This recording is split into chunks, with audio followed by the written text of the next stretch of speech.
I'm Simon. Welcome to Board of Games. And we are back. The coronavirus is gone. Everything is good. We can even hug now. No, Jazz, no, we can't. Back off. Stay away from me. Don't be a Jazz. Don't be a Jazz. The game we're looking at today, Machi Koro.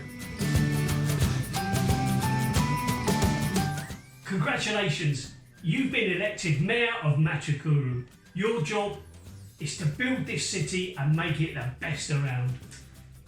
Indeed it is. But your citizens want you to do 4 things, and that is build these 4 special landmarks, and that is how you win the game. Armed only with your trusty dice, you must collect money from your developments that you'll build, or you can steal from your neighbour city. Love that. It's a fast-paced game because you've always got something to do. Even when it's not your turn, you're involved in the game, you're getting income. And it's a deck building, dice rolling game for 2 to 4 players. It takes about half an hour, so it's not too long. Ages 8 to 10. Isn't it great to have him back? Let's check it out. Okay, so we've got the bits out. And this is the setup for a 2-player game.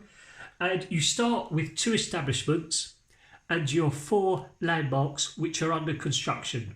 Hence they're turned over this way. As soon as you buy one, you turn it over and you know you've bought that. So you also start with 3 coins, and this is obviously how you will buy establishments and your landmarks. And you can tell how much they cost by the little number here in the bottom left hand corner, and that obviously shows how expensive they are. These 2 don't have them because they are the establishments that you start with. Also, the numbers here at the top, these represent when you roll the dice, what the dice roll is. So for instance, if I roll a 5, I will get 1 coin from the bank on anyone's turn because I have the forest. And with the landmarks, once you pay for one, you get the benefit of it. For instance, the train station, if I pay the 4 for that, I can then roll 1 or 2 dice. So I get the option, and it means I can roll some of the higher numbers that I might need. Exactly. And also the cards, as you can see, are colour coded. So if you purchase a blue card, you will then gain the benefit if anybody rolls it. So like I said, if I rolled a 5, then I'd get it. But also if Simon rolled a 5, I would also get that coin if I had the forest. Yeah. And the green is, that only happens on your turn only. So if you roll a 4, only you get the coins for that one. Nobody else does. Indeed. And finally, the red ones. Now, this is slightly different. This is where you get to steal some of your opponent's coins. If they roll a 3 and you have a cafe, then you steal one of their coins. Yeah. The purple, again, is only if you roll a 6, you can then take the benefit of that. There are 3 different ones, and you can only have 1 of each. Because all the others, you can have as many of them of one set as you want. Exactly. So, that's the setup. Let's try a few turns and see how it goes. Okay, so now it's my turn. I'm going to go first. I'm going to roll the dice and see what I get. And excellent. I've rolled a 1, which means because I've got a card that says 1, I get a coin from the bank. So I'll take my coin. And because I've got a wheat field, I also get 1 coin. So I'm going to take mine. Yep. Everybody that has a wheat field would benefit from that dice roll. And you could buy as many of one type as you want. So if I had 4 wheat fields, I'd get 4 coins. Sometimes it's a good thing to get more of one thing than another, but you can only buy 1 establishment or landmark per go. So what I'm going to do is I'm going to spend 1 coin. I'm going to buy a ranch, just in case Jazz throws a 2, and we'll see what he does. Sweet. So it's now my go, and wouldn't you know it, I rolled a 2. So because I have a bakery, I get 1 coin. Good for me. And I don't get 1 for the bakery because that's on the player's turn only, but I get 1 for this one, get 1 coin. So this ranch has paid for itself already. I might get some more there. Fantastic. Seeing that Simon is really getting the income, I'm going to buy a cafe. So I'm going to take 2 coins, give them back to the bank, and buy a cafe. And what this does is that now, if Simon rolls a 3, I steal 1 of his coins. If I roll a 3, unfortunately, it won't give me anything, but I do have the bakery there, so if I roll a 3, I get a coin. Now, like as mentioned before, if I have, say, 4 cafes, I get to steal 4 coins from Simon. So that's the plan I'm going with. And that's it. That's the basic of every single round. The more things you have, the more dice rolls you've got covered, if you like, the more money you get in, the quicker you can build your establishment, not your establishments, your landmarks, and win the game. That's it.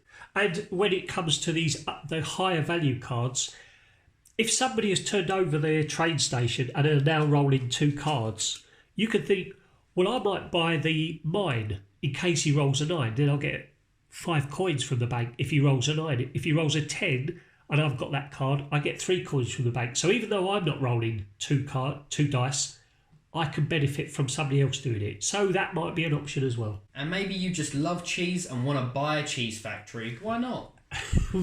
Why not indeed? So, good. So that's what you can do on your turn. Let's see what we thought of it. Let's see what we thought of it. So that was Machi Koro. A very, very fun game. Simon, what do you reckon? I think that's it. It's a fun game. I really, really like this game. It's quick. It's not too taxing, let's be honest. You know, you're buying cards, and the bit I love is that you're always doing something. Even when it's not your go, you know, play it with 4 people and you've got 4 goes before you get another go. And it's great. And there are different ways to win. Definitely. I'll play it different ways and each works, depending who you play with. Everybody I've played with it seems to like it. I just think the artwork is just amazing. You know, the pictures on these cards are just lovely. Just sit and look at them all game. Definitely. I know that it seems that whenever we play with new people, they text us the next day and say, by the way, I bought that game. Because it's such one of those kind of games that you get into and you go, you know what, I love that. Very simple. My only problem with it is as a 2-player game, I do not enjoy it. I feel like it just ended very quickly, very easily. We didn't even get to any of the really high numbers, and it's quite, it's just a bit short and not very enjoyable. But as a 3-player and a 4-player game, it is fantastic. It's so easy, as you mentioned. It's lovely and colourful, and you're always doing something. It's not like these long games where you've got to wait for your turn. So it's very fun. It's good. Oh, absolutely. Yeah, get it. You'll not regret buying it, that's for sure. Definitely not. We should get commission for this. We should. We The should. number we've sold. I agree. And because it is a dice rolling game, it's always going to be different. Yeah. Even like you were saying with the different tactics. Sometimes the tactic will work one time, but then the dice rolls just don't fall for you the next. So it's always different. It's enjoyable. When you're trying to really hit somebody hard because you've got some cards that have got the 6s on which they pay you, you just never roll a 6. It's just, just the way it goes. But that is what we thought of Machi Koro anyway. Thank you so much for tuning into this video. We hope that you like and subscribe to us. That really, really helps and we really appreciate it. But I'm Jazz. I'm Simon. Now it's your turn.